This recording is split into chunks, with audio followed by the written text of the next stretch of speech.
El día de hoy vamos a conocer de manera muy básica cuál es el procedimiento para la administración de usuarios, creación y borrado, perdón, de usuarios desde MySQL. Voy a estar trabajando ahora desde la consola, desde el cliente de línea de comandos para mantener algunas cosas bastante simples.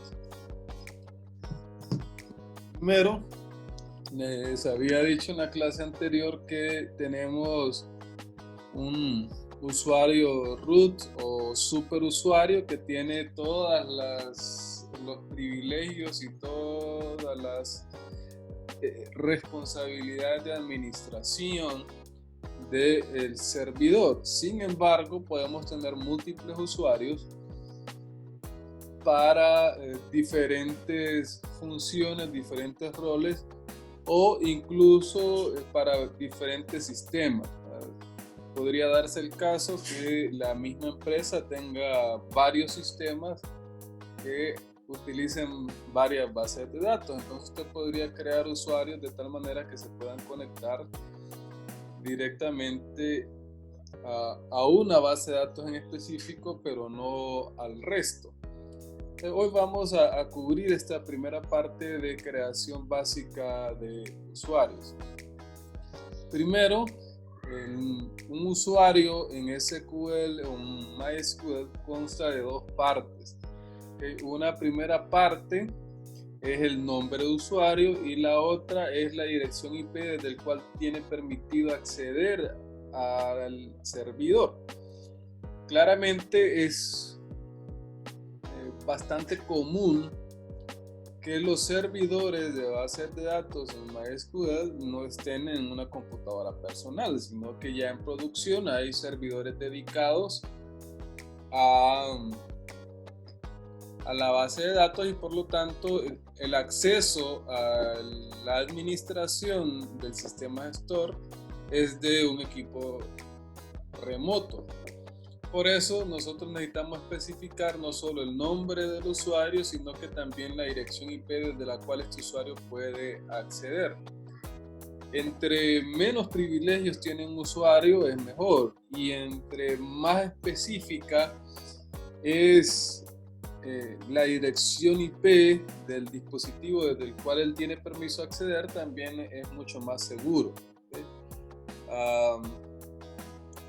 Si solo desde una computadora, desde una dirección IP específica, este usuario puede conectarse, es fácilmente detectar que es una violación de seguridad cuando estamos recibiendo peticiones de una dirección IP desconocida para este usuario que ya conocemos la dirección IP desde la cual él se conecta. Sin embargo, también podemos crear grupos de dispositivos desde los cuales el usuario puede conectarse utilizando el carácter comodín porcentaje. Si ustedes recuerdan, este carácter lo utilizamos bastante al momento de utilizar el operador like en las comparaciones en las cláusulas where que hemos estado estudiando en la primera unidad. Pues también aquí lo podemos utilizar para cubrir algún espacio comodín que puede ser rellenado por cualquier valor. El formato en general de un nombre de usuario entonces sería el nombre de usuario propiamente dicho y el nombre del dispositivo del host desde el cual puede conectarse.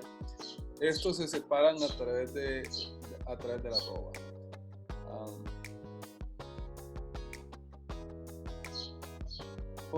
Por ejemplo, si tenemos el usuario fulano, vean que este usuario no le hemos especificado cuál dispositivo es. Este otro ejemplo es siempre fulano, pero se puede conectar desde el dispositivo comodín. Vean que todo es comodín Por lo tanto, puede conectarse desde cualquier dispositivo. Desde cualquier dispositivo se puede conectar este segundo usuario. Este tercer usuario se llama también fulano, pero solo se puede conectar desde el localhost, es decir, desde la máquina local.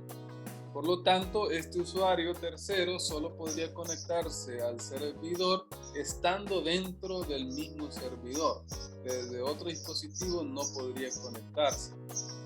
En el siguiente caso tenemos este otro dispositivo, siempre el mismo usuario fulano, solo que ahora se puede conectar desde este grupo de direcciones IP. ¿Por qué digo grupo? Vean, porque al final tiene punto porcentaje. Lo que significa es que cualquier dirección IP que comience con 192.168.0. Lo que sea después de eso, puede utilizarla el usuario fulano para poder conectarse. O también podemos utilizar los nombres de dominio, como es en este último ejemplo. Vean que aquí estamos utilizando ya no una dirección IP, sino que un DNS. Sin embargo, seguimos utilizando el carácter comodín para especificar que el nombre de dominio puede empezar por cualquier cosa y terminar con .midominio.org. En todos los casos, estos usuarios son completamente diferentes, aunque tengan el mismo user, como tienen diferentes hosts, se tratan desde MySQL como si fueran usuarios completamente diferentes y por lo tanto usted puede asignar los permisos de manera individual. Por ejemplo, si este primer usuario, fulano, tiene el permiso completo, no necesariamente los demás tienen esos mismos permisos. Usted puede asignar a cada una de estas combinaciones de nombre de usuario y dirección IP un grupo de permisos diferente. Esto es bastante útil porque en el momento que usted asigna un usuario, puede darle los permisos diferenciados. Por ejemplo, si está conectado este usuario fulano desde el servidor, en este caso sería este tercero, ¿no?, que se conecta desde localhost, ese usuario puede hacer todo. Pero si se conecta desde la casa, digamos que sea este cuarto usuario, este cuarto ejemplo, desde la casa tenga otros permisos. Que pueda ver, por ejemplo, y crear tablas, pero no pueda hacer otra función. Y que si el fulano se conecta de cualquier otra dirección IP, que sería el caso de este segundo ejemplo, pues tenga un grupo de privilegios un poco más reducido, etcétera. De esa manera podemos nosotros segmentar la forma en que un usuario puede o está en condiciones de acceder a los diferentes privilegios que se pueden asignar en un sistema gestor de bases de datos con MySQL. Veamos entonces ahora la sintaxis básica para la creación de un usuario. Como ya dijimos, necesitamos especificar las dos partes, el nombre de usuario y el hostname o el nombre del dispositivo separados por una arroba. Vean que el hostname es opcional y si no especificamos el hostname es como si hubiéramos dicho que el hostname es el comodín, es decir, que si no especificamos el hostname, el usuario puede conectarse al sistema gestor desde cualquier dispositivo con cualquier dirección IP. Lo primero es utilizar las palabras create user. If not exist, si no existe, es opcional, usted puede agregarlo o no. Entonces, para crear usuario, entonces create user, luego el nombre de la cuenta. Este nombre de cuenta, repito, está compuesto por el username y el hostname, por la combinación de ambos. Y luego nosotros tenemos que especificar el password o la contraseña que va a utilizar este usuario para conectarse a nuestros sistemas store. El password nosotros lo especificamos después de las palabras claves identified by o identificado por, y dentro de comillas el password, la clave con la que el usuario va a poder conectarse. Entonces, con esta simple instrucción estamos agregando un nuevo usuario a nuestro sistema gestor. Vean que ya no estamos hablando de una base de datos en específico, sino que al servidor como tal estamos asignando un nuevo usuario. Entonces, el usuario, a partir de la creación, podría utilizar cualquier cliente, sea un cliente de línea de comandos o un cliente como Workbench que tiene interfaz gráfica de usuario. Podría utilizar su cuenta y su password para poder acceder al sistema gestor. Sin embargo, no significa que tenga acceso a las bases de datos almacenadas en el sistema gestor. Puede conectarse al servidor, sin embargo, todavía no le hemos asignado permisos ni acceso a ninguna base de datos. Por lo tanto, lo único que puede hacer es conectarse.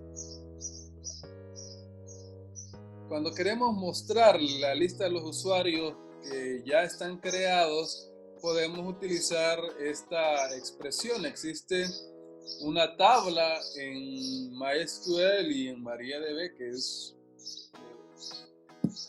una derivación de MySQL. La tabla MySQL o mysql.user que contiene la información de los usuarios, el nombre del usuario, el host, los privilegios y otra gran cantidad de campos que están almacenados en esta base de datos. Si nosotros queremos saber cuáles usuarios están creados dentro de nuestro sistema gestor, pues utilizamos select user from mysql.user. Okay. mysql.user es porque hay una base de datos que se llama MySQL y una tabla dentro de esta base de datos que se llama user, y nos despliega los usuarios que existen.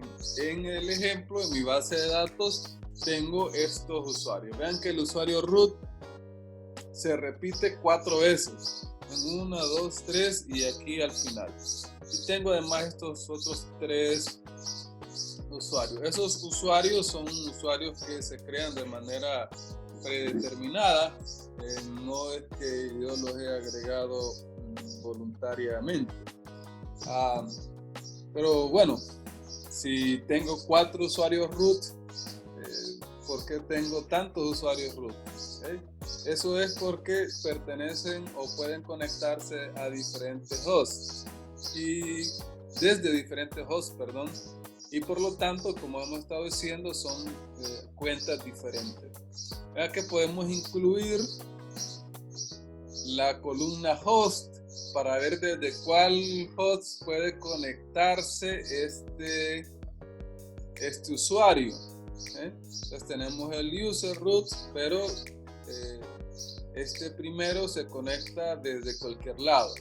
El segundo root se puede conectar desde 192.168.1. lo que sea, es decir, cualquier dispositivo que esté dentro de la red 192.168.1.0 pleca 24. Y lo mismo con este tercer root, se puede conectar desde esta red. Y por último tenemos este root al final que solo se puede conectar desde el localhost. Entonces usted puede especificar que un usuario pueda conectarse solo, por ejemplo, desde localhost y no se pueda conectar desde ningún otro lado. Eso es normalmente por cuestiones de seguridad. Pues bien, espero que haya quedado clara esta primera parte teórica. Lo siguiente que vamos a hacer es trabajar con un ejemplo para crear un usuario y mostrarlo la lista de usuarios desde la interfaz gráfica, desde la interfaz de